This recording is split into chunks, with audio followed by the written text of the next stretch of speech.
Bonjour à toutes et tous, j'espère que vous allez bien. Aujourd'hui, on se retrouve pour une toute nouvelle vidéo, encore et encore.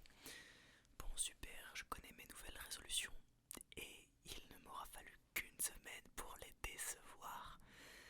On s'en amuse un petit peu, c'est pas grave, le tout c'est que je continue les vidéos, vous me verrez, dans un rythme plus ou moins incertain. J'espère qu'il sera un peu plus cohérent quand même, j'espère pouvoir redresser la balance. Mais il y a tellement de choses qui se passent dans cette vie. J'espère aussi qu'il se passe plein de choses dans la vôtre. Parce que la vie est belle, il y a trop de choses à dire, il y a trop de choses à faire. J'espère que vous êtes occupés, j'espère que vous êtes heureux, j'espère que vous êtes amoureux, amoureuses. J'espère que vous faites des choses qui vous plaisent parce que c'est là l'essence même de la vie. Faire des choses qui vous plaisent, qui vous rendent heureux. Sinon, à quoi bon?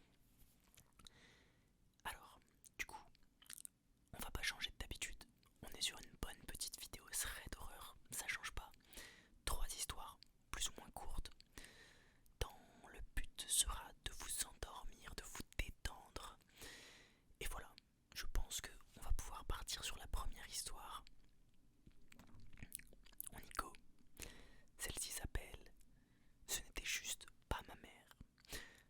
Je vais tester une nouvelle méthode de narration, peut-être un peu plus dynamique, un peu plus immersive que ce que j'ai pu vous faire jusqu'à maintenant. N'hésitez pas à me faire vos retours dans les commentaires par rapport à ma façon de raconter l'histoire. Parce que c'est bien de lire, mais j'ai envie de vous intégrer un peu plus, de vous faire un peu plus vivre et de me la jouer un petit peu Père Castor. C'est donc l'histoire de Lana qui nous dit qu'elle a 16 ans et qu'elle va nous raconter un truc qui lui est arrivé récemment. Elle a encore du mal à y croire, mais elle jure par tous les moyens possibles que cette histoire est une histoire vraie. Eh bien écoute Lana, génial, nous allons prendre le pari de te croire et on va attendre et on va écouter surtout l'histoire vraie que tu vas nous partager. Son histoire s'est déroulée dans une maison où elle avait déménagé il y a quelques semaines au moment où elle écrit ce post. La maison est grande mais n'est pas vieille du tout. Par contre elle est juste assez grande pour que des fois elle se perde un petit peu dedans. On lui avait déjà dit que c'était une maison spacieuse, mais qu'avec le temps c'était devenu plutôt un endroit vide. C'est vrai, il y a une différence entre un endroit où on a de l'espace pour pour se déplacer, pour bouger, un espace où on se sent bien, ça arrive, et c'est ce qui fait la différence. C'est là où les architectes sont forts, entre créer un grand espace et créer quelque chose de vide où on se sent à l'inverse d'étouffer, où on se sent seul, où quelque part des fois il est possible qu'on se sente même angoissé. Ça peut être un peu effrayant de se retrouver tout seul dans un grand espace, même s'il est clos. Bref, elle nous raconte qu'un soir, après les cours, elle rentre chez elle. Sa mère n'est pas encore là, donc elle va directement dans la cuisine. Petit casse-croûte, voilà. Comme elle dit, elle va pour prendre un petit casse-croûte et là, elle trouve, assise à la table, sa mère. Ok, donc elle pensait qu'elle n'était pas là, mais en fait elle était là. Sa mère qui n'a même pas levé la tête quand elle est entrée. Bon, Lana nous dit que c'est bizarre. Elle nous dit aussi qu'elle avait son café devant elle, mais qu'il était froid. Comme si ça faisait un moment qu'elle était là. Soudain, sa mère, toujours les yeux plongés dans son café, demande à sa fille: Tu as bien travaillé aujourd'hui? Ce à quoi Lana lui répond par réflexe: Ouais, j'ai fait ce que je pouvais, mais j'ai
se remet à travailler.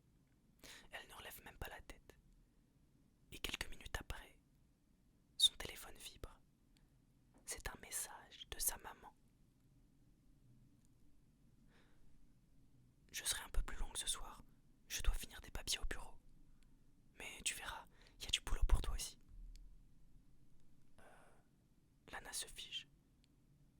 Comment ça? What the fuck, genre, sa mère vient quand même de rentrer dans sa chambre. Et maintenant elle lui dit qu'elle était encore au boulot. Et ça n'a aucun sens. Lana nous avoue qu'elle est un peu secouée. Mais bon, elle a un peu de mal à comprendre et juste elle se dit qu'elle est fatiguée, qu'elle a beaucoup de devoirs. Elle décide d'aller dans l'entrée pour voir où sa mère était parce que y a quand même quelqu'un qui est rentré dans sa chambre. Jusqu'à présent elle fait pas d'hallucination. Et il n'y avait personne. La maison était vide. Comme si la personne qui était rentrée dans la chambre de Lana n'avait jamais été là. Lana retourne donc dans sa chambre et c'est là qu'elle entend un rire. Un rire faible, presque imperceptible, imperceptible, imperceptible, imperceptible, imperceptible. Ce n'était pas sa mère. Non. Ce rire, c'était comme si quelqu'un était juste derrière la porte. Mais quand elle s'est retournée, il n'y avait personne. Elle est donc restée là, figée, sans savoir quoi faire. Et on la comprend, c'est absolument terrifiant. Quand elle est sortie de sa chambre pour chercher sa mère, elle n'a rien trouvé. En même temps, je comprends, genre t'entends quelqu'un qui hurle, tu commences par faire des allers-retours, tu commences par tourner en bourricle. Forcément, du coup, elle a commencé à se dire qu'elle se faisait des films, mais elle sentait une présence. Comme si quelque chose, ou plutôt comme si quelqu'un l'observait. Nouvelle vibration du téléphone, nouveau message de sa mère. Je te l'avais dit, je suis encore au boulot. Mais what the fuck, comment elle peut lui répondre ça? Lana ne répond pas. Elle a pas le courage, elle comprend pas. Et puis juste après, un nouveau message. Tu m'as entendu, n'est-ce pas? Je suis toujours là. Toujours, toujours, toujours là. Lana est pétrifiée. C'était vraiment trop étrange. D'un côté, elle savait que sa mère était censée être au boulot, et pourtant elle venait de la voir dans sa chambre. Et elle a l'impression qu'elle n'est jamais partie. Mais ce message, c'était comme si quelqu'un lui parlait d'un endroit qu'elle ne pouvait pas voir, ou qu'elle ne pouvait pas expliquer. Forcément, ça a donné place à un mauvais pressentiment. Sa mère est rentrée quelque temps plus tard, et aujourd'hui, elle n'arrive toujours pas à comprendre ce qui s'est passé. Évidemment, donc, comme quand sa mère est rentrée, elle a voulu lui en parler, mais cette dernière n'a rien voulu savoir. Elle lui a dit qu'elle était juste rentrée bien après elle, donc bien après Lana, et qu'elle n'avait pas envie d'en parler, qu'il n'y avait rien à dire. Mais ça ne veut rien dire justement qu'il n'y ait rien à dire. Enfin bon, tout ça pour dire qu'aujourd'hui, Lana n'ose même plus être seule dans cette maison. Surtout quand elle est dans sa chambre. Elle a l'impression, elle a comme un feeling, qu'elle n'était pas seule ce soir-là. Et elle se demande encore qui était la personne qui est entrée dans sa chambre.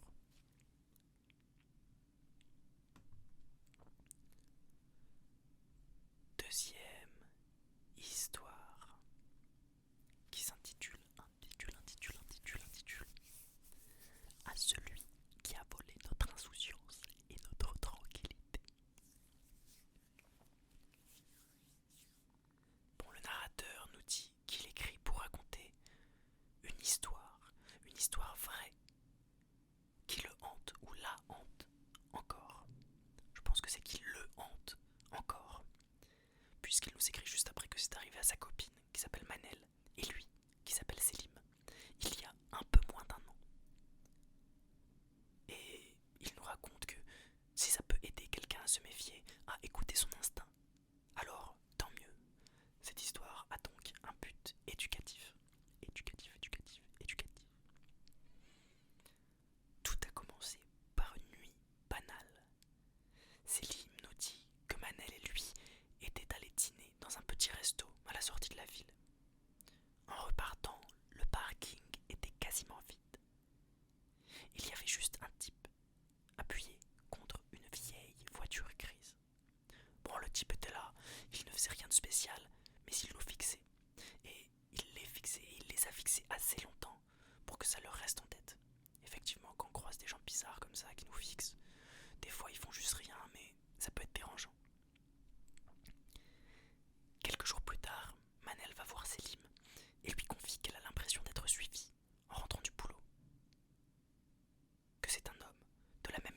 celui du parking, qui marche souvent à bonne distance derrière.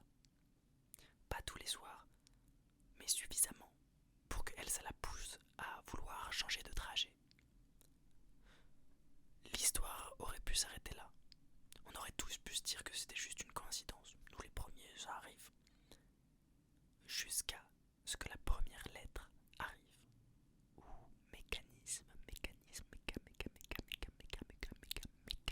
intéressant. C'était pas un message sur les réseaux. C'était une lettre manuscrite, glissée dans la boîte aux lettres de Manel. Juste son prénom écrit dessus. Et à l'intérieur, une phrase. Tu es encore plus belle en vrai qu'en photo. J'aime te regarder rentrer. C'était bref, oui, mais surtout c'était clair. Instantanément, Selim nous dit qu'ils ont contacté la police. Que la police a pris note, mais a dit qu'en l'absence de menaces directes ou de violence, ça allait être compliqué de faire quelque chose. Alors bien sûr, ils ont gardé la lettre, mais c'est tout. Et puis, rebelote. L'histoire aurait pu s'arrêter là, mais il y a eu la première photo. Selim nous dit que Manel l'a trouvée en deux, coincée sous le paillasson. Une photo d'elle, récente, prise à la volée, sûrement avec un téléphone. Elle était à l'arrêt de bus, téléphone à la main, et elle ne s'en souvenait même pas. D'ailleurs, elle ne regardait pas l'objectif. Et c'est là que la peur a vraiment commencé à s'installer. Ils ont décidé de ne plus rester seuls. Pour se changer les idées et pour se rassurer, Selim et Manel sont allés s'installer chez les parents de Selim quelque temps. Ils pensaient que ça calmerait les choses. Mais quelques jours plus tard, rebelote, une nouvelle lettre est arrivée, dans la boîte des parents de Selim. Tu crois que tu peux me fuir? Je sais où tu es. Évidemment, Manel n'en dormait plus. Selim non plus, pour être honnête. Ils ont installé des caméras autour de la maison. Ils faisaient des rondes le soir, parfois au milieu de la nuit, juste pour vérifier. Et c'est là qu'une nuit, Selim l'a vu. Il était là, à quelques mètres, à moitié caché derrière une haie en bordure de trottoir. Bordure de trottoir. Debout, immobile. Quand Selim a ouvert la porte, il a commencé à partir doucement. Pas à courir, comme s'il le testait. Selim n'a pas réfléchi, il a foncé. L'autre inconnu s'est mis à courir à travers le quartier et Selim l'a poursuivi sur plusieurs rues. Alors certes, l'inconnu était rapide, mais pas assez. Selim a donc réussi à le plaquer au sol entre deux voitures. L'inconnu se débat, mais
cette deuxième histoire. J'espère qu'elle vous aura plu.